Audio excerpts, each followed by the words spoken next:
Señor Dios y Padre nuestro, gracias, Señor de los cielos, por permitirnos estar reunidos hoy otra vez, Señor, como cada primer día de la semana que lo hacemos, Padre. Tener un culto con toda la libertad, Señor, ya que hay lugares donde los cristianos no pueden reunirse con la libertad que hoy nosotros gozamos. A ti, Padre, pues sencillamente te pedimos, Señor, que ministre en nuestros corazones, en cada uno de nosotros, la porción de la palabra que va a ser expuesta ahora. Y que tu Santo Espíritu, Señor, pues nos dé la fortaleza, la fuerza para nosotros perseverar en ella. Todo esto te lo pedimos en el santo nombre de tu Hijo Jesús. Amén. Siéntense, por favor, hermanos.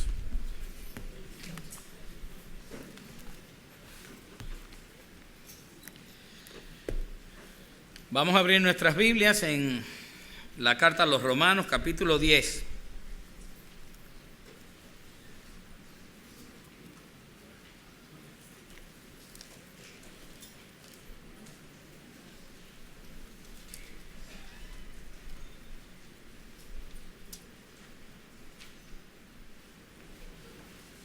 ¿Ya lo tienen? Amén. Aunque lo que nos interesa está a partir del capítulo 11. Ya habíamos dado el capítulo 8 la semana pasada en la noche. Vamos a leer desde el 8. Y dice: ¿Mas qué dice? Cerca de ti está la palabra en tu boca y en tu corazón. Esta es la palabra de fe que predicamos, que si confesares con tu boca que Jesús es el Señor y creyeres en tu corazón que Dios le levantó de los muertos, serás salvo.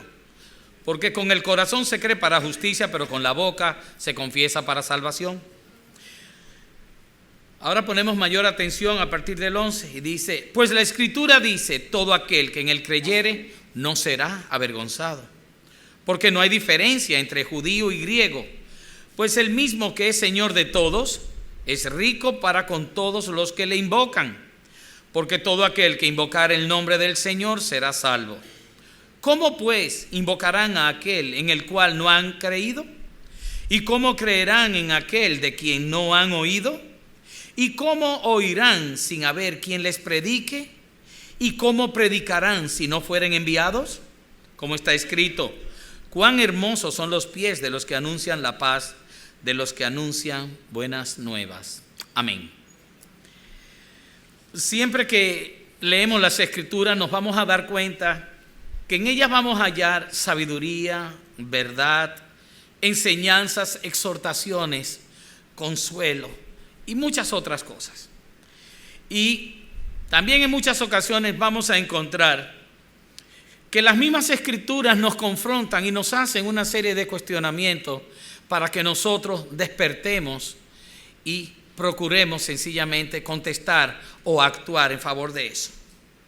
Hoy nuestra prédica, acabamos de leer que hay 4 cuestionamientos al final de la lectura y están presentados como preguntas retóricas, de manera que uno no tiene que buscar la respuesta, uno sabe de antemano la respuesta, pero esa respuesta hace que nos sintamos compelidos y responsables por los cuestionamientos en sí para nosotros actuar.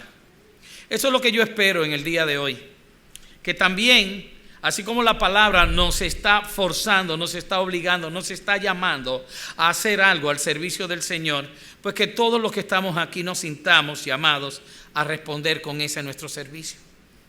Y lo primero que vamos a hacer para el caso es que vamos a estudiar el contexto general del pasaje. Habíamos dicho anteriormente, la semana pasada, y lo voy a recordar hoy, que a partir del capítulo 9 el apóstol Pablo está en esta carta de los Romanos dando cuál fue la participación del pueblo judío en cuanto a que Dios lo escogió, pero también a aquellos que no forman parte del pueblo judío, pero que habían sido por medio de la fe escogidos por Dios. Por lo tanto, el primer pasaje o el primer verso que vamos nosotros a estudiar dentro del pasaje es el 11, que dice: todo aquel que cree no será avergonzado. Y lo que vamos a ver aquí se puede reducir en una sola expresión: Dios no hace diferencia entre creyentes. entre creyentes, sean estos judíos, porque lo dice más adelante, porque no hay diferencia entre judío y griego. Ese contexto de que Dios no hace diferencia entre judíos y griegos está dado más a los creyentes, ya fuesen judíos o ya fuesen griegos, porque Dios los considera iguales, porque por la fe todos son iguales, porque no hay distinciones, porque no hay diferencias entre unos y otros. Pero no era así en la mentalidad del judío. El judío pensaba, y así se le había inculcado desde el Antiguo Testamento, que ellos eran un pueblo separado para Dios. Ciertamente era así, pero hasta la llegada de Jesucristo. Ellos eran un pueblo separado porque ellos debían promover en las demás naciones, anunciar en las naciones al Dios verdadero. Pero ellos lo tomaron como algo que era totalmente propio de ellos, algo nacionalista, y se quedaron acuñados a sí mismos. Pero ¿qué pasa? Esto era para ellos provocar a que otros entendieran lo que a ellos les había sido manifestado por medio de la palabra. No lo hicieron así. Entonces ellos hacían una diferencia entre ellos que eran judíos y los demás les llamaban griegos. Pero el griego no era el que tenía el gentilicio griego por haber nacido en Grecia, sino todo aquel que no era judío era griego. Todo forastero, extranjero, no importa el lugar de su nacimiento, era considerado griego para ellos. Y me gustaría que recordásemos el pasaje de Pedro y Cornelio. Pedro estaba en un lugar y recibe una visión, pero una visión que viene siendo combinada con la visión también que había recibido un hombre, un gentil, un griego, llamémosle así, llamado Cornelio. Y ahí se le dice que mande a buscar a Pedro, que estaba en otra ciudad, y él envía por Pedro. Y a Pedro se le presenta la visión también y le dice que venían unos hombres a buscarlo y que no dudare en ir con ellos. Y le dice no dudare, ¿por qué? Porque eran gentiles, en el sentido de que eran griegos. Dice en Hechos 28, una vez que Pedro y Cornelio se juntan, para que ustedes vean la mentalidad judía cuál era, dice así, y les dijo: vosotros sabéis cuán abominable es para un varón judío juntarse o acercarse a un extranjero. ¿Ven cuál era la mentalidad? Nada con ellos. ¿Quiénes inventaron el apartheid? No fue en Sudáfrica, fue en Jerusalén, los judíos. No nos acercamos, o sea, ellos segregaban inmediatamente. Y continúa diciendo Pedro: pero a mí me ha mostrado Dios que ningún hombre llame común o inmundo. Porque en la misma visión el Señor le había dicho, dice, volvió la voz a él la segunda vez: lo que Dios limpió, no lo llames tú común. Y por eso le dice: ve con ellos. Y mientras Pedro pensaba en la visión, le dijo el Espíritu: he aquí 3 hombres te buscan. Levántate pues y desciende, y no dudes en ir con ellos, porque yo los he enviado. O sea que no pienses, sino actúa, porque esto es una orden. Ve con ellos, no dudes, porque yo los mandé. Y una vez que se juntan, que Cornelio le cuenta a Pedro y etcétera, y hablan de lo que pasó a cada quien, es donde él le dice, Cornelio, a Pedro: así que luego envié por ti y tú has hecho bien en venir. Ahora pues, todos nosotros estamos aquí en la presencia de Dios para oír todo lo que Dios te ha mandado.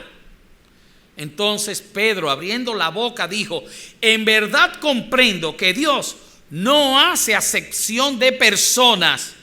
Y nunca se puede cortar esa expresión, así como hay muchos que la utilizan a pote para malinterpretar, para doblar esto a sus propios intereses.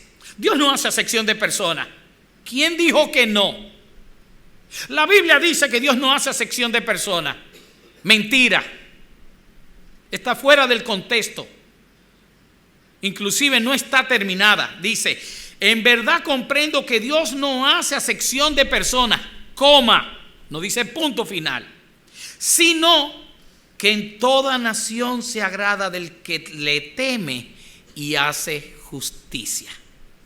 Dios no hace acepción de personas entre chinos, mandarines, de la India, Pakistán, República Dominicana, Haití, lo que sea. Siempre y cuando en esa nación surge esa persona que le teme y hace justicia. Pero el resto que no le teme y que no hace justicia no está incluido en esta frase de Dios no hace acepción de personas, porque sí lo hace. ¿Cuántas personas han manipulado esto? Dios no hace diferencia entre judíos y griegos, pero judíos y griegos ¿qué? Creyentes. Dios no hace acepción de personas en cuanto a su fe en Cristo. Todos son iguales. Ya no hay hombre ni mujer, ni libre ni esclavo. Todos son uno en Cristo Jesús, Señor nuestro. Y a eso es que se refiere este versículo 11 y el 12 también. No hay diferencia entre judíos y griegos. Miren cómo se relaciona lo que le ocurrió a Pedro y lo que está hablando Pablo en Romanos. Cómo es uno mismo el Espíritu que está en toda la Escritura, que inspiró. Miren cómo dice: sino que en toda nación sagrada del que le teme y hace justicia, Dios envió mensaje a los hijos de Israel, anunciando el evangelio de la paz por medio de Jesucristo. Este es Señor de todos. ¿Ok? Este es Señor de todos, no importa la condición del hombre. Pero ¿qué pasa? Que si yo me voy a lo que estábamos leyendo ahorita, dice, porque no hay diferencia entre judío y griego. El mismo que es Señor de todos. La misma expresión. Este es, o el mismo que es Señor de todos. Tanto uno como el otro dicen exactamente la misma expresión. Inspiración del Espíritu Santo. Pedro entendió igual que nosotros estamos entendiendo esto. Pero hay otras personas que, como les dije, adrede no quieren entender que hay una diferencia entre el que no es creyente y el que es. Pero no existe diferencia alguna entre los creyentes. Y por eso dice que Dios no hace acepción de personas entre aquellos que le temen y hacen justicia. Y como dice Pablo también, entre los que han oído y han creído con todo su corazón que Jesús es el Señor, y que han confesado con su boca y han dado testimonio de que Dios le levantó de entre los muertos. Esos que creen, esos son salvos. Romanos 12 dice, más adelante, en el 13, que Dios es rico para con todos los que le invocan.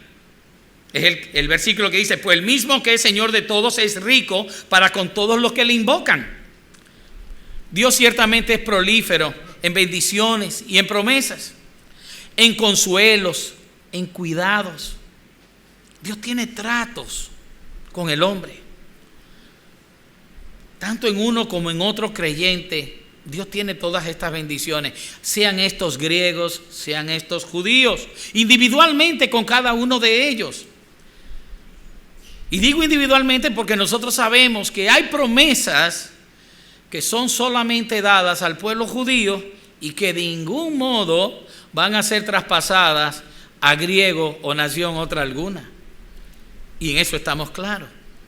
Dios es rico para dar salvación y vida eterna por medio de Jesucristo a todo aquel que crea, no importando su nacionalidad, su condición social, su raza, su cultura, su sexo. Y aquí voy a hacer un alto. Y voy a aclarar que muchas de las personas que utilizan que eso, que Dios no hace acepción de personas, son los que también trastocan todo lo que aquí dice acerca de lo que es el sexo.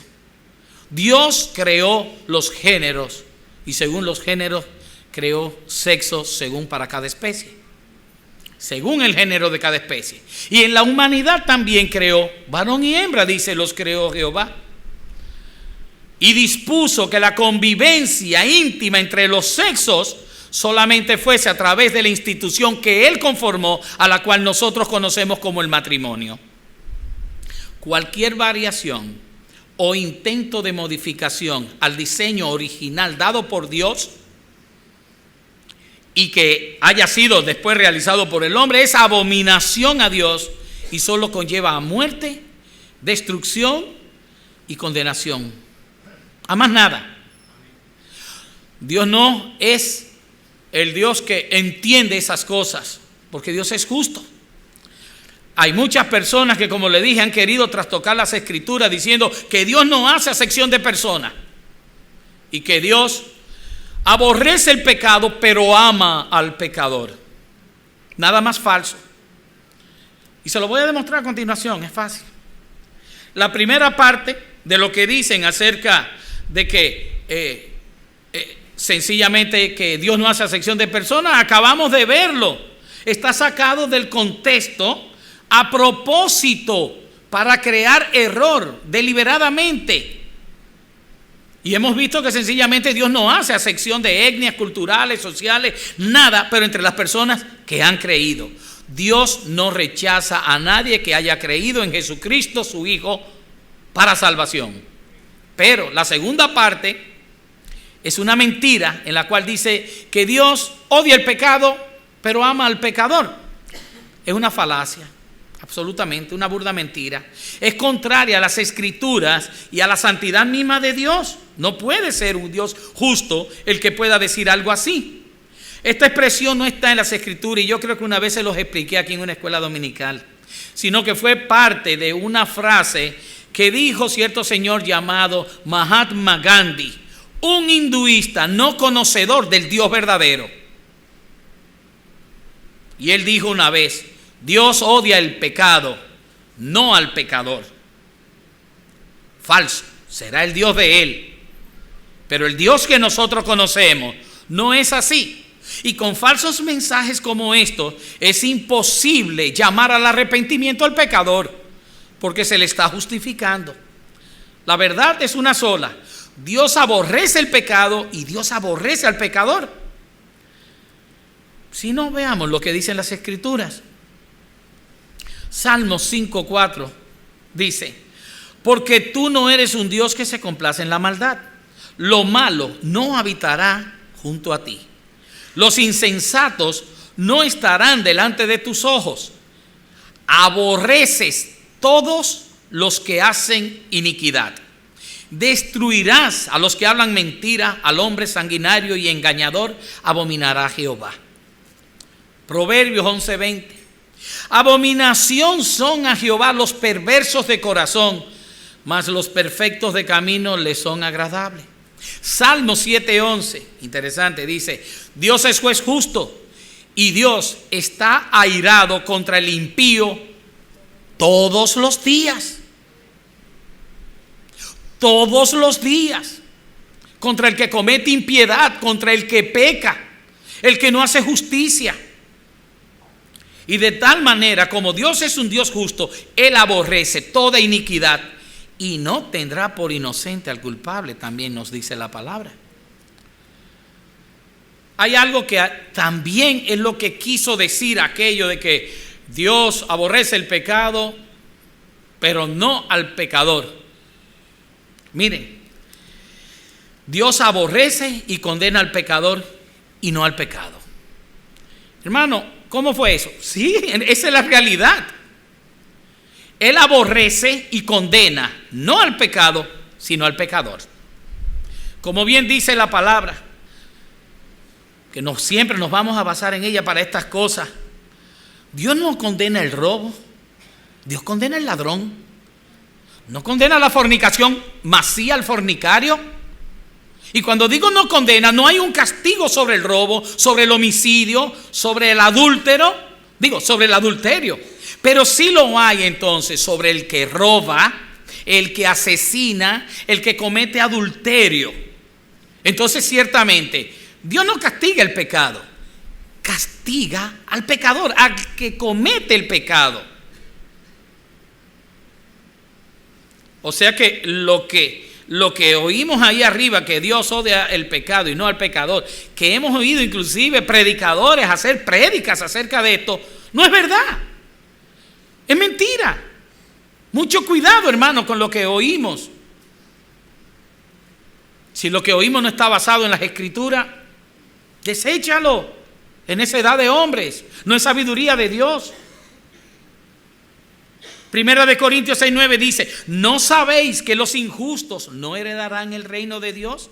No heréis, ni los fornicarios, ni los idólatras, ni los adúlteros, ni los afeminados, ni los que se echan con varones, ni los ladrones, ni los ávaros, ni los borrachos, ni los maldicientes, ni los estafadores heredarán el reino. En ningún momento me habla del pecado, sino del pecador. El que comete el pecado, a ese Dios va a juzgar, a ese Dios va a condenar. Y cuando digo que Dios va a condenar, igual que cuando leímos ahorita que Dios está airado contra el impío todos los días, Dios sencillamente está manifestando su ira sobre el pecado y el pecador. Pero la ira de Dios no significa que Dios sea un Dios cruel, porque vive airado contra el impío todos los días. No. Esto solo demuestra que Dios es un Dios justo y que Dios es santo. La ira de Dios no es como nosotros los hombres la sentimos.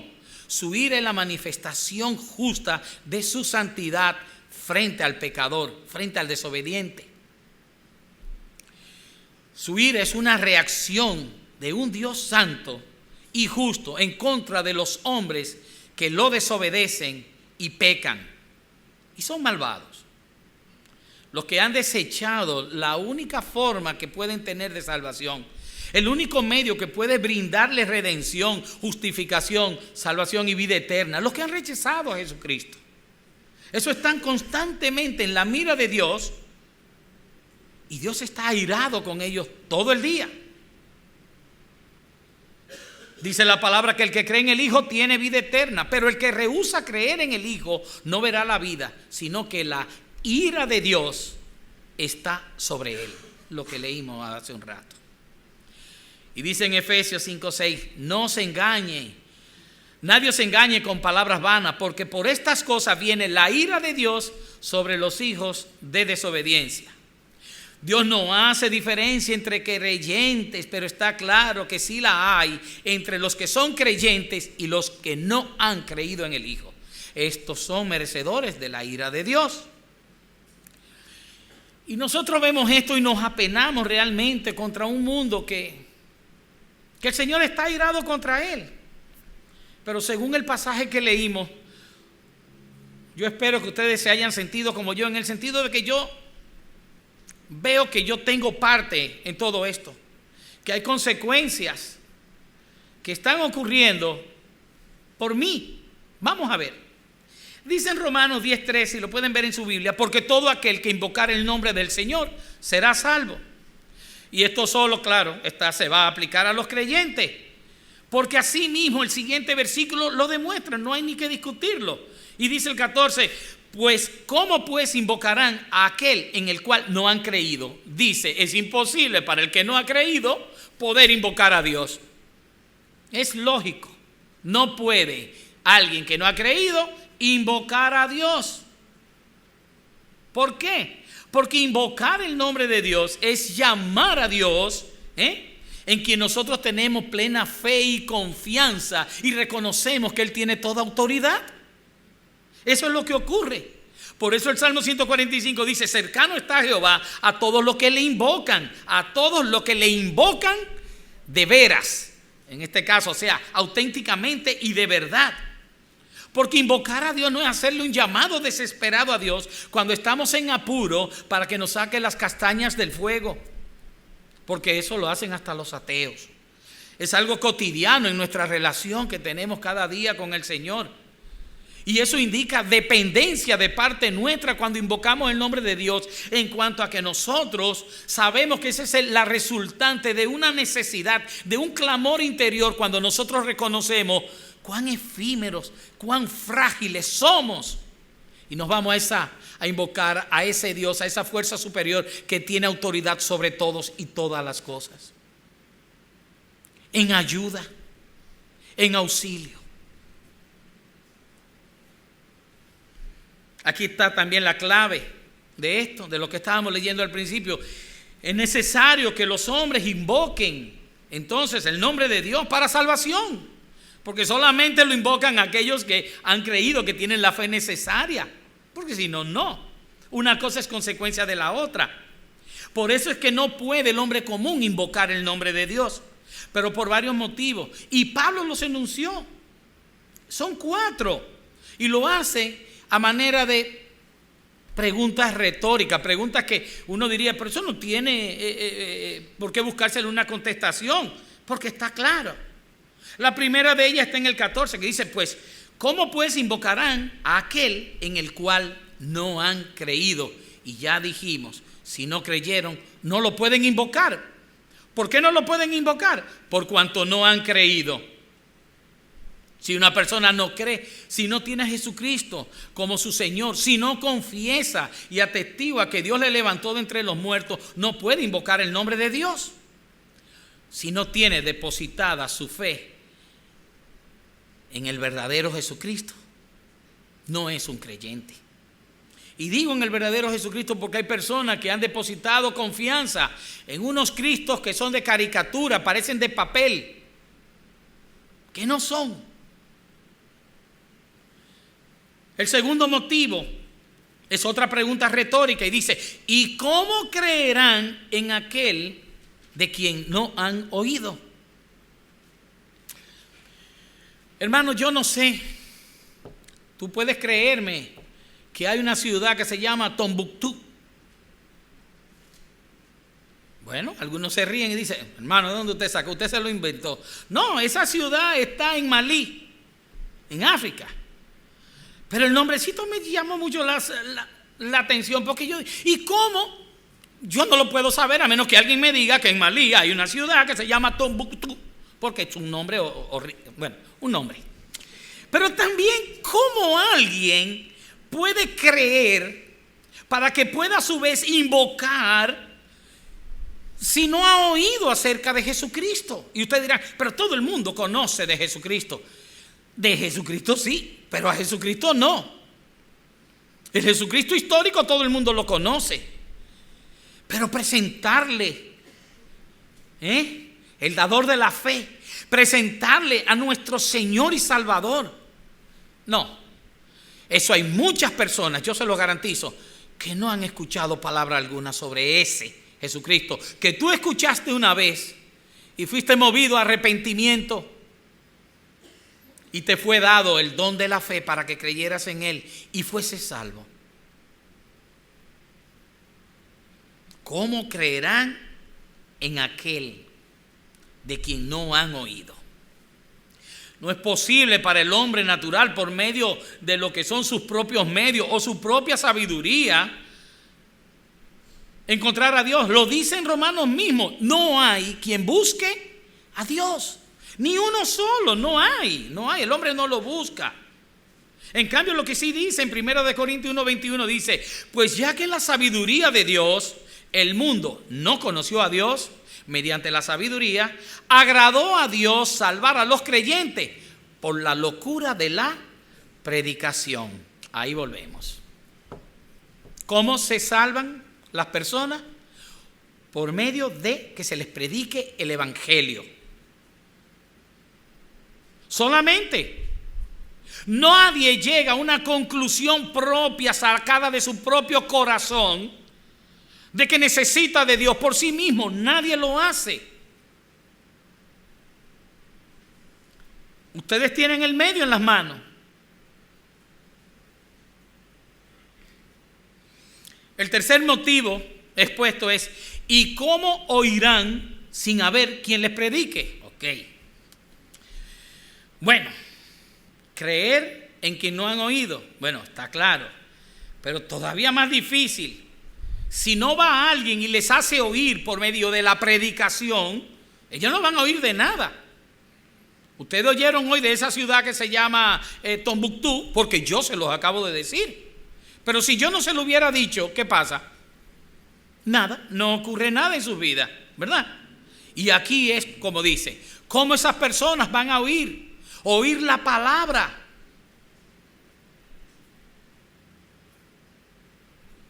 La fe viene por el oír. ¿Y el oír qué? La palabra de Dios. No es otra cosa, no es filosofía de hombre, no son argumentos humanos, lo cual para delante de Dios no son más que necedad, sino la palabra de Dios. Para que un pecador se convierta es necesario que previamente sea expuesto al evangelio, que se le predique la buena nueva de salvación. Pero esto no va a ocurrir solo. Es indispensable, es condición sine qua non que alguien vaya y le predique al impío. Que una persona vaya y le muestre a Cristo por medio del mensaje de la cruz y la resurrección. No que vaya con un mensaje de Dios es amor y Dios es amor y Dios te necesita. No, el mensaje verdadero, el mensaje de la crucifixión y la resurrección de Cristo, la cruz y la resurrección. Si no hay quienes están dispuestos a hacerlo, entonces el pecador no irá a la predicación y no creerá, por cuanto no conocerá del Jesucristo verdadero, y no podrá invocar el nombre de Dios y ser salvo. No se le caerá el velo que tiene delante de sus ojos para que pueda obtener salvación. Pero todos sabemos que el Señor, antes de partir, dejó a todo creyente un trabajo por hacer, que nosotros le llamamos la Gran Comisión. Y ese trabajo no era otro que ir por todo el mundo y predicar la buena nueva del evangelio. Ese es el trabajo. Entonces estas preguntas, pues sencillamente, esa última, ¿y cómo predicarán si no fueren enviados? Esa es la cuarta de las preguntas retóricas, y esto nos dice que si no hubiesen predicadores del evangelio y no personas como yo que se paren aquí en un púlpito, no, es que cada creyente es un predicador del evangelio de Cristo. Es un testimonio vivo del cambio que el Señor ha hecho en sus vidas.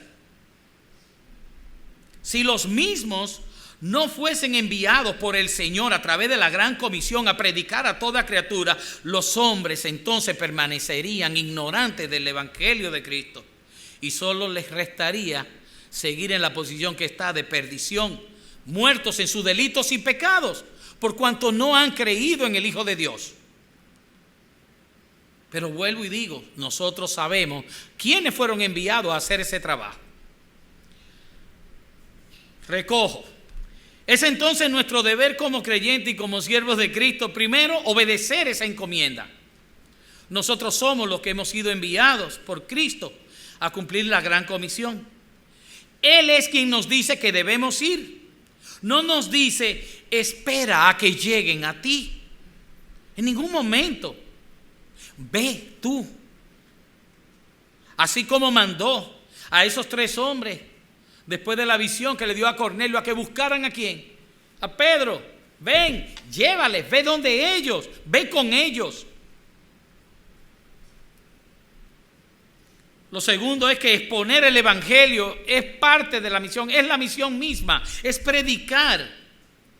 Que todos los que alcancen, todos los que tengan relación a nosotros, sean expuestos al evangelio, a la predicación del mismo.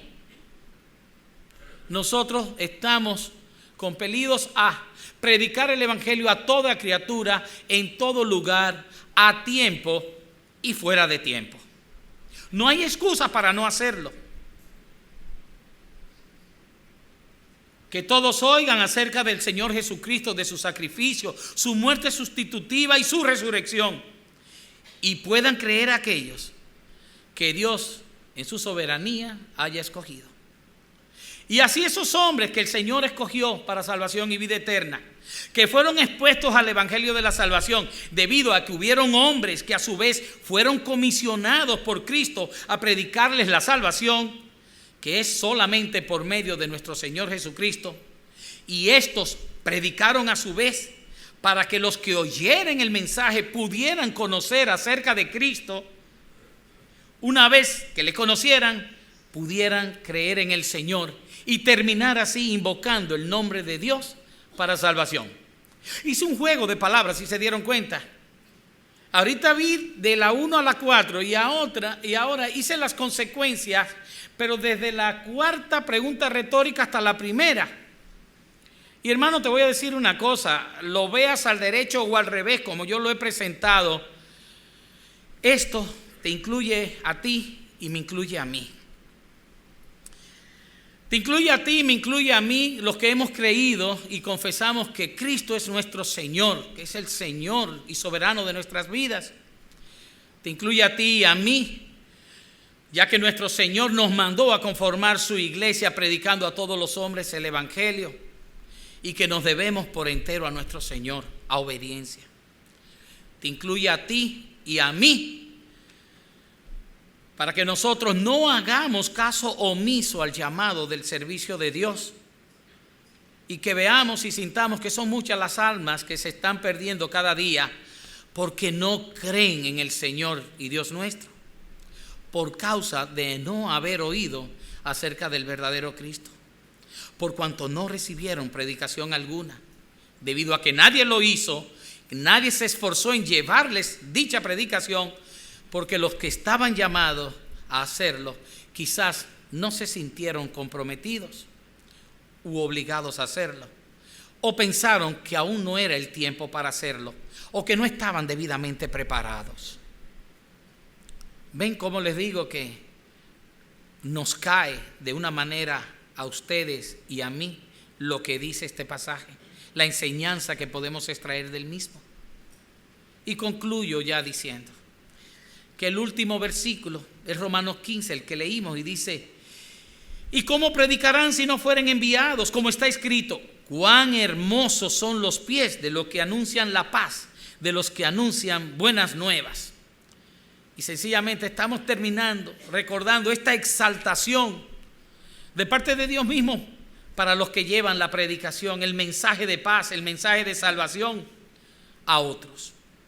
Ciertamente grande será el galardón que van a recibir de las manos de Dios mismo una vez que estén frente a Él.